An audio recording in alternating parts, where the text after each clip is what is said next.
finished May up about $41,000. But the part I keep thinking about is not the money I made. It's the 3 days where I felt myself becoming a trader I thought I had already outgrown. And that's what I want this video to be about. This is not a highlight reel, not a video where I sit here and act like everything was clean just because the month ended green. Because if you only look at the final number, yeah, I mean, May looks great, and I'll get the detailed P&L in a minute. 20 trading days, mostly green, 4 green weeks, and 1 red week. On paper, it looks like I just showed up, traded well, and the money followed. But that is not what actually happened. What really happened is that 3 days, just 3 days, almost erased half of everything that good days built. And if you're new or you have been struggling to become consistent, this is the part of trading I think you need to understand. Because trading is not just about how much you can make when you are seeing the market well, it is about who you become when the first trade does not work, when the second trade does not work, when you feel frustrated, when you feel like you should be green but you're not, when you feel the urge to take one more trade just to get the day back. That is where the real test is. So, in this monthly review, which we will get into next, I will walk through May the way it actually felt from the seat. First, I'll show you what the month looked like on paper. Then, I'll zoom into the 3 red days that really mattered.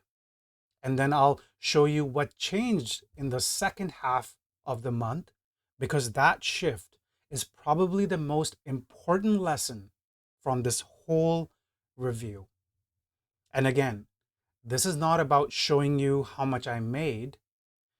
It is about showing you what almost took it away. So let's get started. All right. So quick scoreboard here. May finished around $41,000. 4 green weeks, 1 red week. And at first glance, that sounds like a strong, controlled month.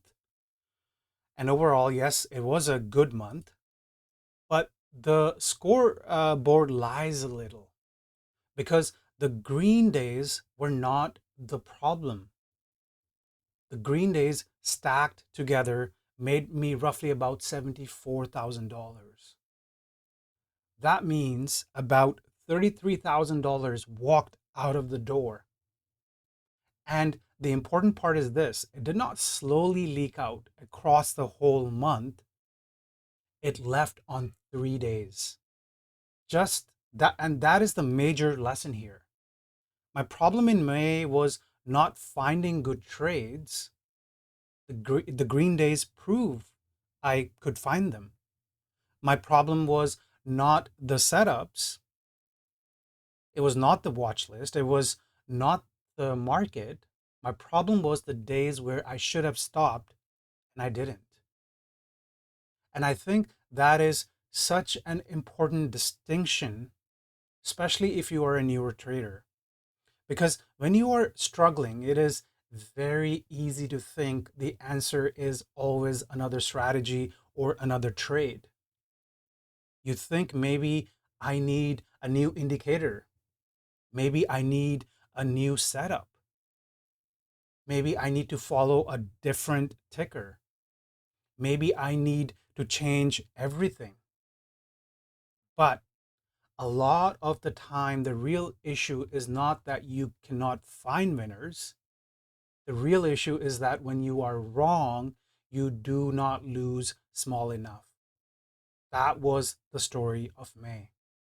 The edge was not just in entries, the edge was also in the exits. And more than anything, the edge was in self control. So let's actually name the days, because vague lesson does not help. You do not you do not learn anything from saying I had some bad days.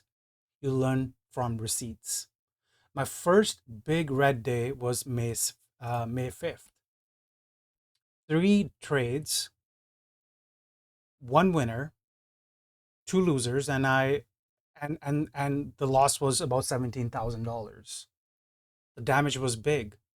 The second red day was May 12th, where I took two trades and I lost about $3,000 or so. May 12th was not that bad. It was a manageable loss because losing 3,000, it doesn't ruin your week or certainly does not ruin your month. So that's fine. But the big lesson here is May 15th.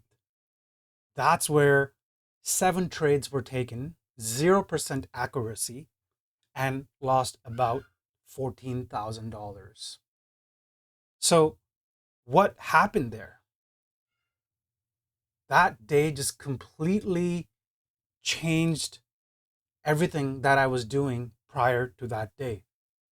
So, I was still looking at the same screens, same setups, same market experience, same watch list, but a completely different mindset on May 15th.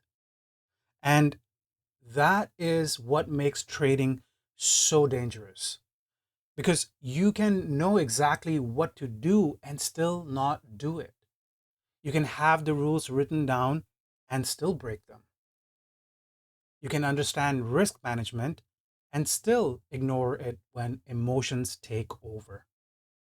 That is why I do not want to just talk about the profits from May because the profits are not the real lesson here. The lesson is what happened when I stopped acting like a trader. So let's sit inside May 15 for a minute. Seven trades, zero winners, down almost $14,000, a clean 0% win rate. And here is the uncomfortable part. That day was not impossible to trade. It was not some crazy market where nobody could make money. Other traders made money that day. The real issue that I decided the market owed me something. Now, and that is where things went wrong. Trade one does not work. Fine, that happens. Then trade two also does not work. Now I am a little bit annoyed. By trade four, I am not trading a setup anymore. I'm trading my frustration. And by trade seven, I'm just trying to get back even. That is no longer trading, guys. That is gambling with chart open. And I know some of you know that feeling. You take one loss and it is fine. Then another one hits, and suddenly it is not just about the trade anymore. Now it feels personal. Now you want to prove it that you were right. And the worst part is, and the worst part is, while it is happening, you already know you should stop, but you don't. That is the part that hurts the most. Because deep down, you know when you are no longer following a plan.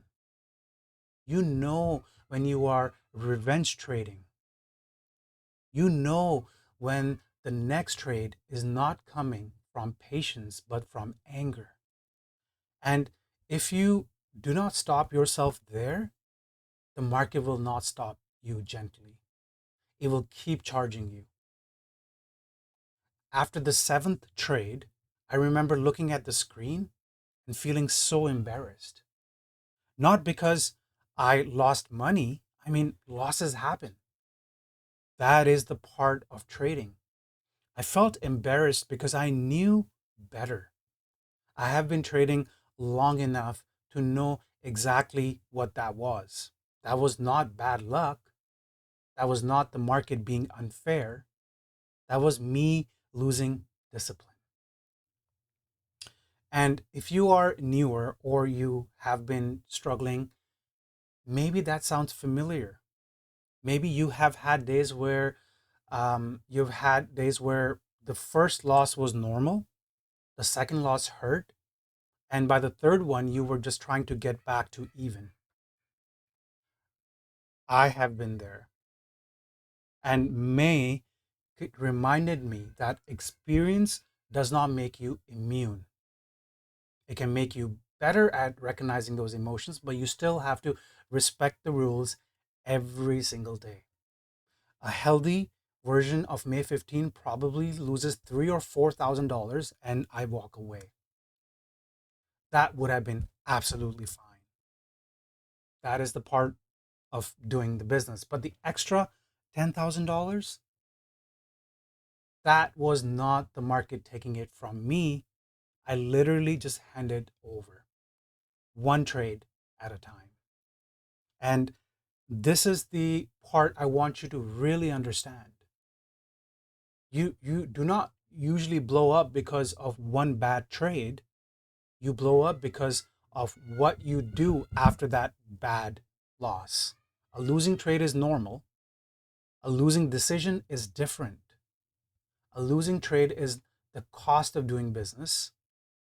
A losing decision is when you start sizing emotionally, forcing entries, and ignoring your rules and trying to win your money back. That is not good thing to do. This is the stuff that ruins accounts.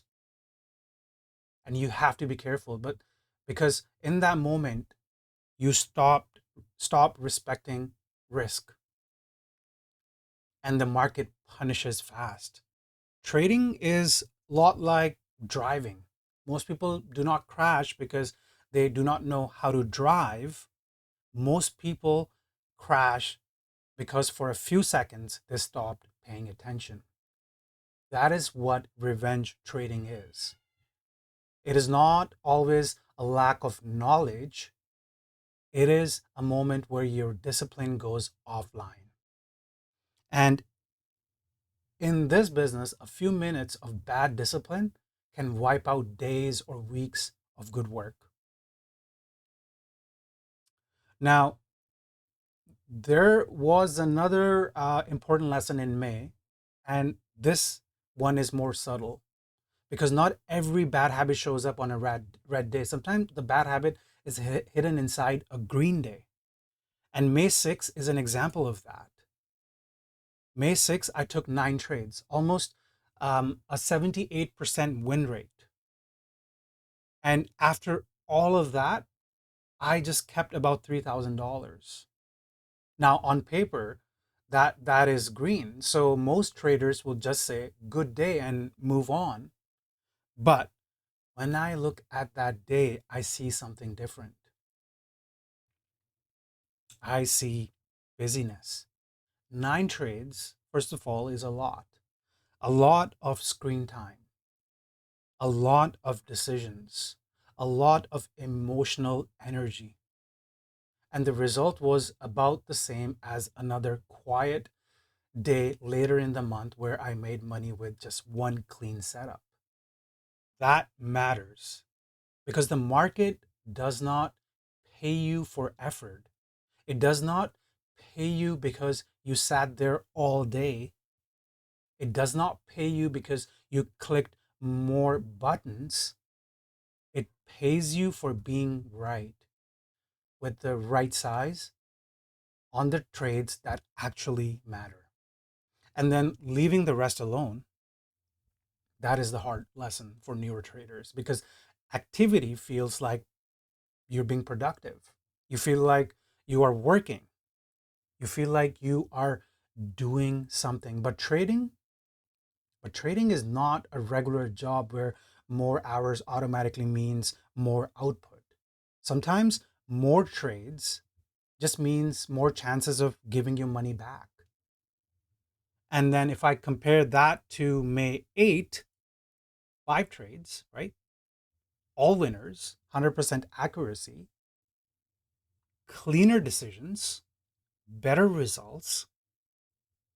That is the difference between trading with intention and trading because you want action. So, something to keep that in mind. And this is why overtrading is so dangerous because it does not always look ugly right away. Sometimes it hides inside a green day. You finish green, so you think nothing is wrong, but the habit is still forming. And eventually that same habit shows up on the wrong day.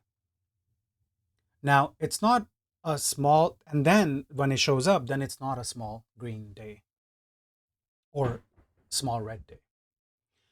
That brings me to the biggest traps new traders fall into: win rate. Everybody wants a high win rate. Everybody wants to be right, wants to feed into their ego. I get it. Being right feels good. But May was a perfect reminder that win rate by itself does not mean much. I mean, look at these numbers. Like, look at these days, like those 3 days. May 15th, 0% win rate, down almost $14,000. Then May 13, 40% win rate, up over $9,000. May 20th, 100% win rate, up around $1,700. Think about it. Think about it. The day where I was wrong 60% of the time made way more money than the day where I was right 100% of the time. So, what does that tell you? It tells you that being right is not the whole game. The real game is how much you can make when you are right and how much you lose when you are wrong. On on the 40% day, the losses were controlled and the winners paid. On the perfect win rate day, I was right, but I kept it small. And on the 0% day, I refused to be wrong, so every loss got worse. That is the whole difference. That is why chasing win rate can mess with your head so much. You can win 8 or 9 trades out of 10 and still lose money if the one loser is too big. And you can be right less than half the time and still have a great month if your losses are small and your winners are meaningful. The goal is not to be right all the time. The so the goal here is keep our losses small and keep our winners bigger. That is it. That is what actually keeps you alive in this game. Now let's talk about the part of the month that I am actually proud of. Not because it made me most money, but because it showed the most growth. The back half of May looked very different from the front half. Week number 4 and 5 were much cleaner. One trade, two trades, two trades, mostly green days. Seems like less forcing, less noise, and almost no emotional spirals. And to be honest, I do not think that was random. I think those red days earlier in the month reset my respect for the market. After May 15, something changed. I stopped trying to force the day. I stopped needing to prove something. I stopped treating every session like it had to be a big session. And I started doing the thing that sounds simple, but is actually very hard. The takeaway, so basically just take what is given, protect the account, and leave. That is the shift. The first half of the month was me trying to make money, and the second half of the month was me trying not to lose it. And the second version is the one that actually pays Because when your only focus is making money, you start forcing things. You start seeing setups that are not really there. You start staying too long. You start taking more trades. But when your focus is protecting the account, you become more selective. You stop caring about being busy. You stop caring about catching every move. You become okay with one clean trade. You become okay with closing the laptop and walking away. And that is when trading starts to feel different, less emotional, less desperate, and more professional. The older version of me would have looked at the PNL for May and would have said, "Yeah, I mean, good job. It was an okay month." But my focus is not on okay month. My focus is on that $33,000 that walked out of the door. Why did I allow that to happen? Because that is where the growth is. Not in pretending it was all clean, but in admitting what still needs work. So if I had to summarize May in one sentence, it would be this. The 41,000 was built by good trading, but it was protected by finally knowing when to stop. That is the whole lesson for me. Because the truth is, I did enough right things in the month to have a strong result, but I also did enough wrong to remind myself how fast this business can humble you. And that is why I think monthly reviews are so important. Not just to look at your P&L, but to study your behavior. So why don't you drop down in comments, where did you lose control? Where did you overtrade? Where did you get emotional? Where did you trade well? Where did you make money without stress? Where did you do less and make more? Those are the questions that actually improve you. And I would love to read those comments. Because if you only study your winners, you become overconfident. But if you study your worst days, honestly, you start finding the patterns that can save your account now and in the future. And for me, May made pattern very clear. When I was patient, I did well. When I forced, I paid. When I respected my stop point, I stayed in control. When I respected my rules, I made money. When I ignored it, then the day got expensive very fast. That is the game. It is not about one magical setup. It is not about being right all the time. It is about staying disciplined long enough for your edge to actually work. So, guys, here is where I will leave it. Okay, hear me out. I finished May up $41,000, but the money is not the lesson here. I'm not making this video for that. The lesson is that 3 days almost took away half of the month. And the biggest improvement did not come from finding a better setup, it came from stopping sooner and following my game plan. That is what I want you to take away from this. Before your next trading session, pick your number. What is your max loss? Your max trade counts? Your point where you just walk away and say, no, no matter what happens. Because the difference between a green month and a blown account is not always strategy. Sometimes it is simply whether you can close the laptop when the trader inside of you wants to keep fighting. And listen, if you are watching this and you have been struggling, I want you to know this. Every trader you respect was once where you are today. The ones who made it were not always the smartest in the room. They were the ones who kept showing up, kept their losses small and kept learning when nobody was clapping for them. That is the whole secret. You do not have to win every day.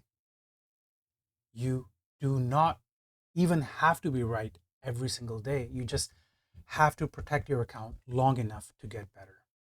That's the lesson here. So trade your plan, keep the losses small, and make sure you are still here next month and month after and month and year after year. Because that is the discipline that compounds over a career. If you found this to be useful, well, make sure you subscribe.